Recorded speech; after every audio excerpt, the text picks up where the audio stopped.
3장 거룩한 성경을 해석하는 책임과 임무는 목회 사역의 일부이기 때문에 하나님과 그의 교회에 의해 정식으로 부르심을 받은 자에게서 그 자리를 뺏을 수 없는 것처럼 가족 중에 성경을 읽을 수 있는 사람이 있다면 모든 가족들에게 성경이 늘 읽히도록 해야 한다. 아울러 성경을 읽고 토의하는 가운데서 그 말씀에 대해 나눔으로써 읽고 들은 것들이 실제적인 유익이 될 수 있도록 잘 활용하여야 한다. 예를 들어 읽은 말씀에서 어떤 죄에 대한 책망이 주어진다면 모든 가족들이 다 같이 그러한 죄에 대해 조심히 생각해보고 그에 주의하도록 해야 한다. 또한 읽은 성경 본문 가운데서 심판의 두려움을 느꼈다면 가족 가운데 누군가 그와 같은 심판을 불러올 죄를 범했을 때는 그처럼 혹은 그보다 더 심한 심판에 이를 수밖에 없을 것이라는 경고를 미리 받는 유익을 얻을 수가 있을 것이다.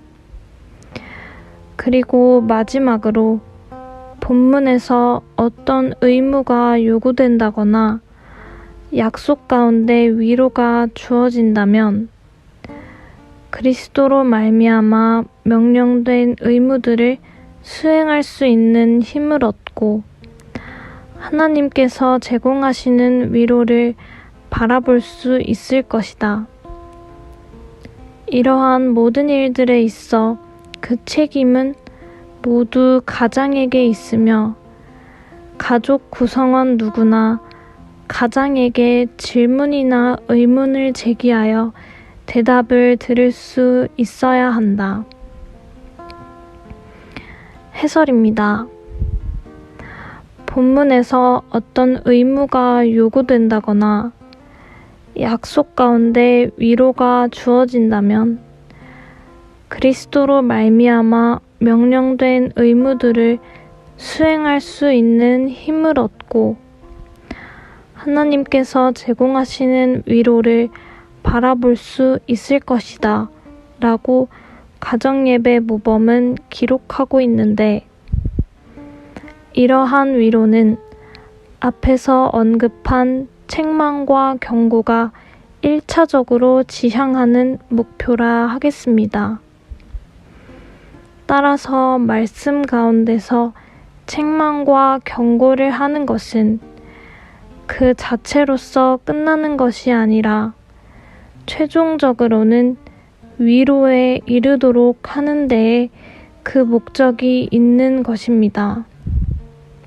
그런데 그처럼 말씀 가운데서 하는 책망과 경고가 최종적으로 위로의 목적을 달성할 수 있는 것은 그것이 성경 말씀을 읽고 토의하는 가운데서 얻는 실제적인 유익으로 말미암는 것이라는 사실을 기억해야 합니다.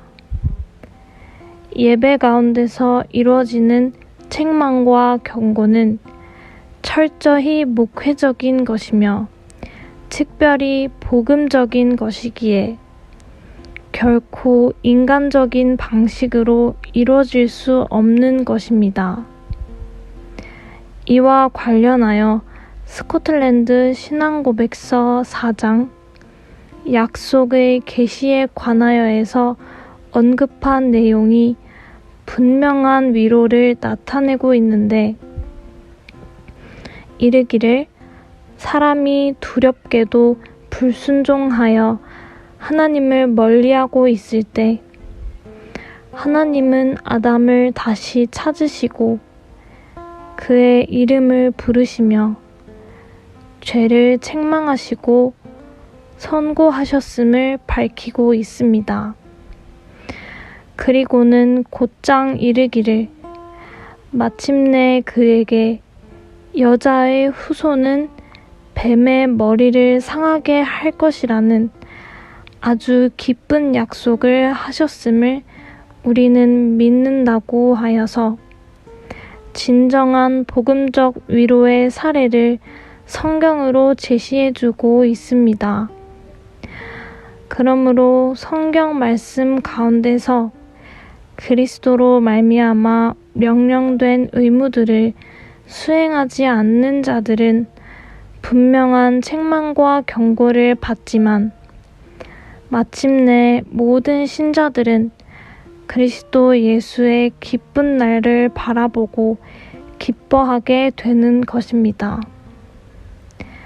결국 가정예배 모범이 언급하는 것처럼 읽은 성경 본문 가운데서 심판의 두려움을 느끼고 그와 같은 심판을 불러올 죄를 범했을 때는 그처럼 혹은 그보다 더 심한 심판에 이를 수밖에 없을 것이라는 경고를 미리 받게 될 때에 그리스도로 말미암아 명령된 의무들을 수행할 수 있는 힘을 얻고 하나님께서 제공하시는 위로를 바라볼 수 있기에 그런 책망과 경고 그리고 최종적인 위로가 감정이 아니라 신앙과 겸손한 순종의 경건으로 열매 맺을 수 있는 것입니다.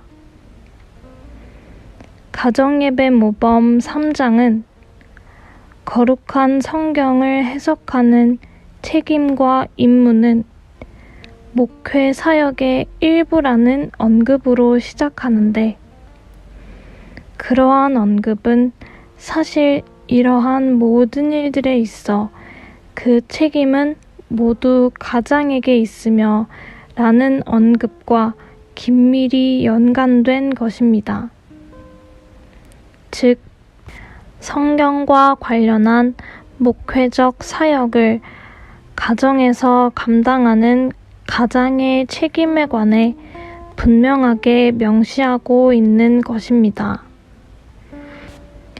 그러나 이러한 가장의 책임과 임무에 있어 유의하여야 할 것이 있는데 그것은 자신들이 가정 예배에서 감당하는 책임과 임무가 독립적인 목회적 기능을 하는 것이 아니라 교회의 목회 사역의 일부로서 책임과 임무를 수행하는 것이라는 점입니다.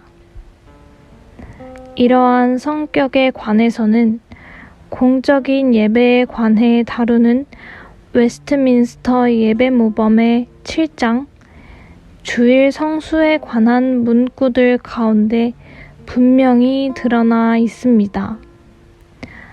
우선 7장에서는 주일 하루는 공적으로나 사적으로 온전한 그리스도인의 안식일로서 주님을 위해 거룩히 지켜져야 한다고 했는데 특히 사적으로라는 문구에서 알 수 있듯이 주일 성수는 예배당에서 공적으로만이 아니라 가정에서 사적으로도 지켜져야 한다고 했습니다.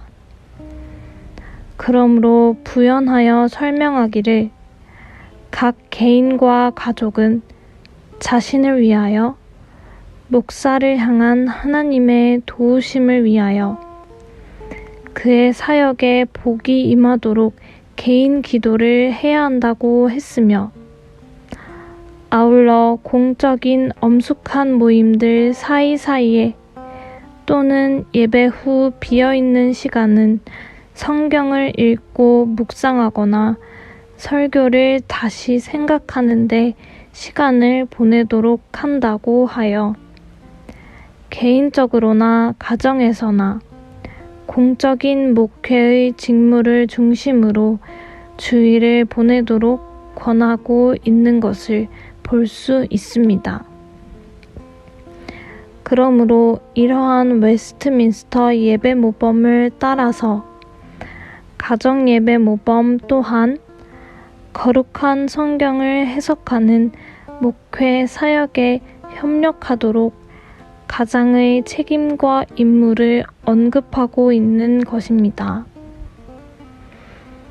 그런데 스코틀랜드의 가정 예배 모범이 그처럼 교회에서의 공적인 예배와 연계되어 있는 가장의 역할을 언급한 것은 그것으로 끝나는 것이 아니라 오히려 개인과 가정 그리고 교회가 신앙에 있어서 일치를 이루도록 하는 데에 더욱 근본적인 목적을 두고 있습니다.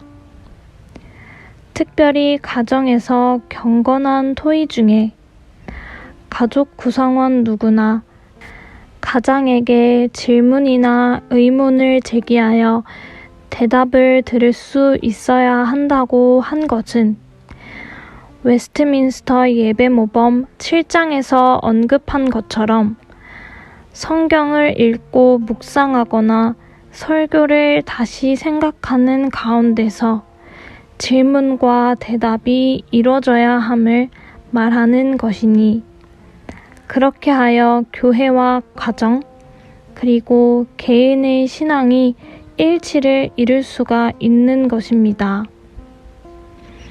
사실 이러한 일치된 신앙은 이미 스코틀랜드가 승인해서 사용했었던 제2 스위스 신앙고백 2장 성경 해석과 교회 공의회 및 전통에 관한 문구들 가운데서 반복적으로 언급되어 있는 취지입니다. 특히 2장에서는 그러므로 우리는 그리스와 라틴 교부들의 해석을 멸시하지 않으며 거룩한 것들에 관한 그들의 논쟁과 논문들이 성경에 부합하는 한 그것들을 내치지 않는다. 그러나 그것들이 성경과는 다르거나 반대되는 견해를 제시한다면 우리는 겸손히 그것들을 거부할 것이다. 그들이 하나같이 그들 자신의 글들을 정경들, 즉 성경 말씀과 일치하게 맞추려고 하지 않을 경우 그 글들이 성경과 일치하는지 아니면 이탈했는지 점검하여 사람들에게 일치한 것은 받아들이고 일치하지 않는 것은 거부하도록 요구하더라도 우리가 결코 잘못하는 것은 아니라고 믿는다고 했으며 5장에서도 그와 같이 우리는 인간들의 전통을 거부한다. 성경에 비교하여 성경에 일치하지 않으면 우리는 그런 전통을 거부한다. 그런 불일치가 그러한 전통이 사도적이 아님을 스스로 드러낸다. 왜냐하면 사도들이 교리 문제를 두고 서로 의견을 달리하지 않았던 바와 같이 사도들의 제자들도 교리들을 사도들에 반대하여 말하지 않았기 때문이다 라고 하여 교황권 혹은 공의회의 권위나 전통에 따라 성경 해석의 권위를 부여하는 이단 로마 가톨릭의 신앙과 전혀 다른 차원에서의 일치를 추구하는 것이 제2 스위스 신앙고백을 통해 고백하는 교회 신앙의 내용이라는 사실을 잘 나타내주고 있습니다. 그러므로 가장은 교회의 사역자가 성경을 올바르게 해석하여 설교하는 데에 근거하여 가정예배를 통해 가정과 개인이 모두 신앙의 일치를 이루도록 하는 책임과 임무를 가진 사역자인 것입니다.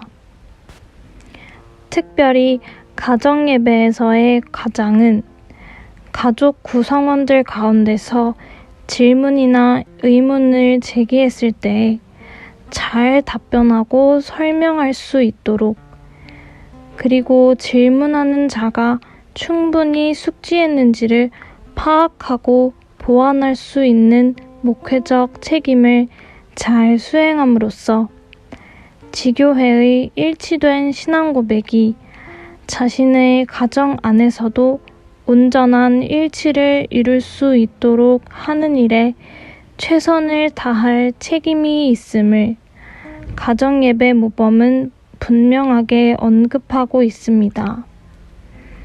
그러므로 교회의 사역자인 목사는 당회와 더불어 그러한 가장의 역할을 잘 수행할 수 있도록 실질적인 도움과 지원을 해주어야 합니다.